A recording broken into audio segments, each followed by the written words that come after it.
Okay, I'm here with 40k Santa Claus, and we're going to go over 40k tactics, specifically detachment, synergy versus efficiency.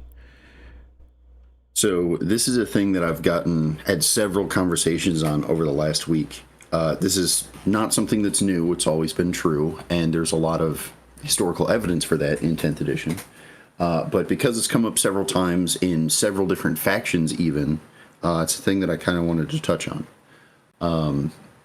So the short answer here is what is the difference between synergy and efficiency? And it has a lot to do with, like, what are the best units to run in your army versus what does your detachment encourage you to run. So there are several examples, again, across many different factions, but if your detachment, because I play Marines, I play Space Wolves, so let's say the example is I'm playing the Outrider detachment, so I want to advance and charge. Well, that's very assault-oriented. You want to play fast-moving units that are assault-oriented because advance and charge is what you want to do, right? Well, Synergy says you play as many advanced charged units as you can, because advancing and charging is what you're trying to do. And the more of that, the more threat saturation you have. That makes a lot of sense that you want to capitalize on that as much as you can. However, if that's the only thing you're playing, where are units that are meant to do actions? You're spending a bunch of points on this good melee unit because it's going to advance and charge. You don't want to have spent that many points and then tell it to not advance and charge because you want to do this action. Same goes for most assault units are better at killing troops than they are at tanks. There are, the opposite of that as well. But in Marines, a lot of your assault units, like Terminators, Blade Guard, are meant to kill elite units or troops. They're not necessarily meant to kill tanks. So how much do you take away from that synergy in order to have efficiency of Marines to be able to deal with those busting armor or doing actions or things like that? Right. So this again, I'm saying Marines, it applies to all different factions. The best example currently out there, and again, it applies to many factions, is actually Necrons. So I've been exploring Necrons in order to play them for a little bit, because I've been playing Wolves for so long. But in competitive tournament play, there is specifically the Hypercrypt detachment. That is the most popular one for Necrons. It is doing extremely well. I was just looking earlier today. There was a first place win at a super major back in July, towards the end of July. Over 200 people, undefeated, 7 rounds, and they were playing Hypercrypt. Well, that makes a lot of sense, right? We can all agree that Uppy Downey's great, and it's good for actions, and Necrons have some good units. But what's really going to make this point well is that if you look at the Hypercrypt detachment stratagems, 4 out of 5 of them, or 4 out of 6 of them, are basically geared around having a monolith. Okay, so if I'm reading the codex for the first time, I look at this detachment, Uppy Downey's great, I look at the stratagems and the enhancements, and it says that I need to play a monolith. That's how I get this synergy out of this list. But it turns out most of the winning list in Hypercrypt, like 2/3 of them, aren't running a monolith at all. They're giving up absolutely 4 of their 6 stratagems, and they're pretending they don't exist. Well, because the other stuff outweighs them so much. Correct. So does this mean that the monolith is too expensive? Probably. Does this mean that the monolith isn't good enough in hard stats or whatever else because it doesn't have an invul and every other vehicle does? Maybe. But regardless of why people aren't taking the monolith, the answer is they are taking list efficiency over synergy. The Uppy Downey for any Necron unit is already enough synergy that they take some cheap action units like Death Marks and Destroyers and things like that. So they still have synergy with the detachment, but they're giving up some of the synergy, which is most of their stratagems because they revolve around monoliths. But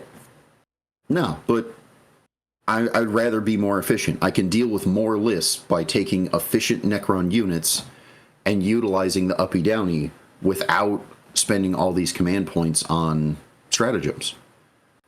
And that's all I really want to get at with this video. I want to start doing some like weekly or bi-weekly videos that are just here's me pointing out a thing, and there's no objective answer here as to what to do in your detachment or your army, but it's just a thing to think about and kind of take this idea back to what ever it is you're doing.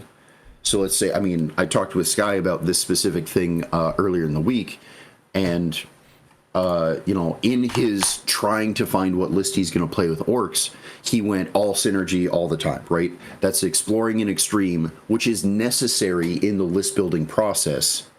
You absolutely want to do that, right? You want to see what is full synergy, what if I completely ignore that I have a detachment at all, like what is the best efficiency, like best data sheets, and you want to explore those extremes.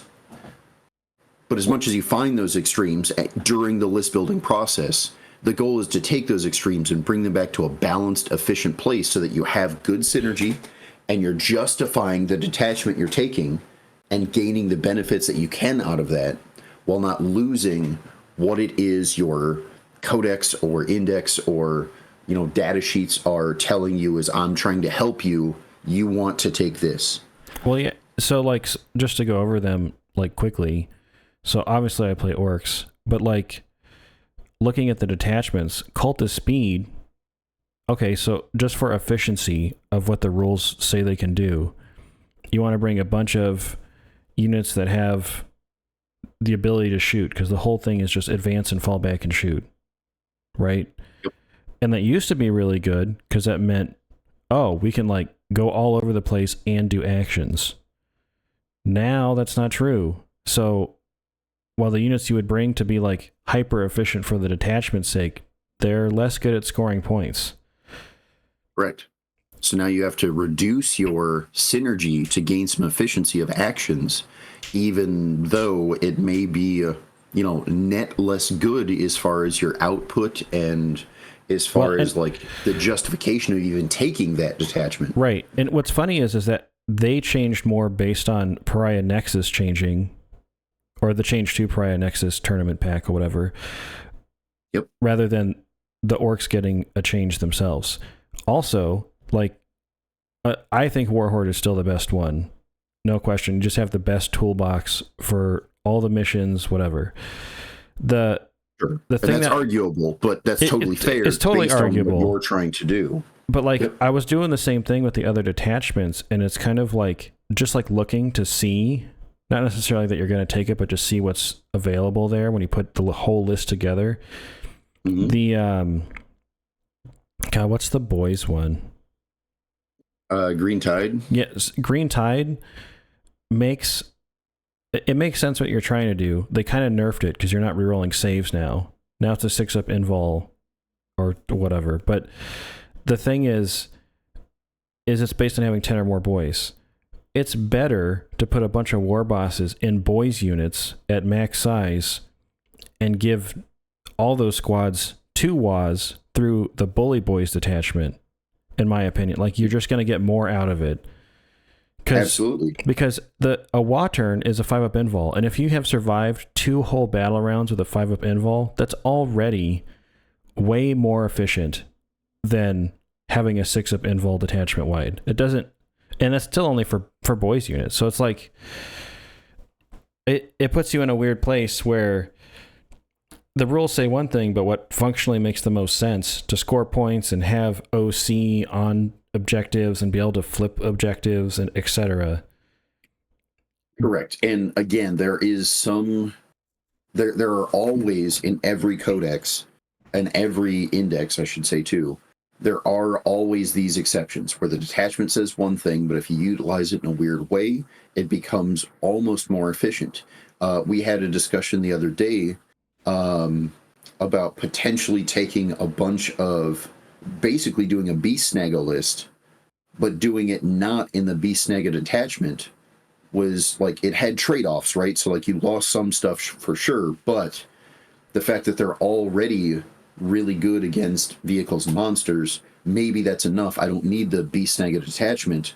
I could put them in Bully Boys or War Horde or whatever else, and maybe gain some more efficiency out of the Beast Snaga like style of list. And I know we're talking about orcs, that's what you play, but again, it applies to so many different lists. Oh yeah, I know we talked. I Sorry, mean, go the demons players are totally playing this game right now. Yeah, almost every demon list runs a Great Unclean one with the Nurgle enhancement, and this is the even true in the same players that are self-restricting themselves, right? Like right now, the only detachment they have says mix and match, kind of have fun, right? You can play all the different gods. That's what they have. When they get their codex, they're probably going to have like, here's a corn detachment, and here's the whatever detachment. But in the current detachment that kind of says mix and match and have fun, there are still players that are like, but I only want to play corn, or I'm a Zinch player, or I'm a, Slaanesh player, and they're still slashing in this Great Unclean one with the enhancement. That's another great example of like, okay, but you're wanting to do this thing. And as much as that's true, there's like a level of when you have all that synergy of everything's corn, so they're all benefiting from each other and this and that. But maybe I want to dial back that synergy just a touch to gain this extra efficiency that I get from how good this data sheet is, or in that case, the enhancement, right? Yeah, totally. It's really easy to get tunnel visioned on, I want to stack all these effects and abilities and make this whole little phalanx of perfect characters and units together. But sometimes when you look at a unit, you got to ask yourself the question, if it had no abilities, no stratagems, no nothing that the rest of the army is getting, does the rest of my army have enough anti-tank? Maybe I just need it to patch up what my army's missing. Yep. Regardless of the detachment or whether it gets benefits. Correct. The list that I played at Nova was a Space Wolf list using the Advanced and Charge detachment, right? So it's literally the thing I was saying before with you have all this synergy of, but I want to have multiple units advancing and charging. I really want to press the advantage of this like threat saturation. But my list, by the time it ended, I was playing almost an Iron Storm list. Like I had a ton of tanks.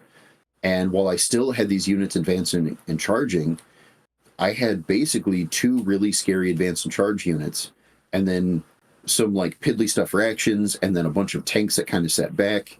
And there was more than once where I explained to my opponent my list, and they literally are like, wait, what do you mean? You're playing advance and charge and you're running 5 tanks? What are you going to advance and charge with the tanks? And the answer is absolutely yes, tank shock. But like, that's not a thing that most people would see when they look at that detachment. And it ended up working out really well, not just for me, but I think in general, it's a good list.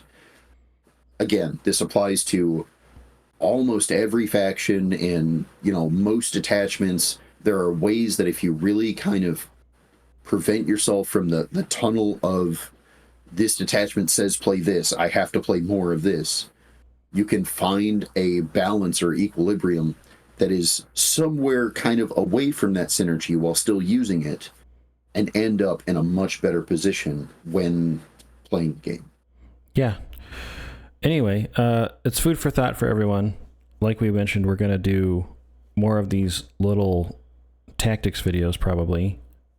Yeah, and for the most part, I'm going to try to give a few examples so you understand I'm not just making something up. But the goal here is to kind of give you this idea without giving you an answer so that you can kind of take that information, go back to your list that you've been struggling with, or go back to, but I'm trying to start this new faction, and take that to heart. So when you play and when you're building your list, you get a much better idea of where you're trying to end up, and that ends up net making you have a stronger list and a better player. Yep. Just ask good questions. All right. Thanks for listening, everybody.